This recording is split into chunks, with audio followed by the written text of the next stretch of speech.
کی طرف سے چلتا ہوا بھی حضرت فاطمہ کے پاس پہنچتا ہے، اور والد کی طرف سے بھی چلتا ہوا حضرت فاطمہ کے پاس پہنچتا ہے۔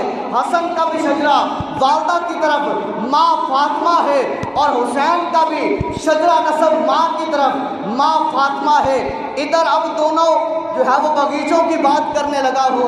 حضرت علی رضی اللہ تعالیٰ عنہ ایک مرتبہ گھر آتے ہیں، گھر آئے اور خیال آیا، اے علی تو کتنی شانوں والا ہے، کتنی عظمتوں والا ہے، کتنے مقاموں والا ہے، کتنی رفتوں والا ہے، کتنی بلندیوں والا ہے۔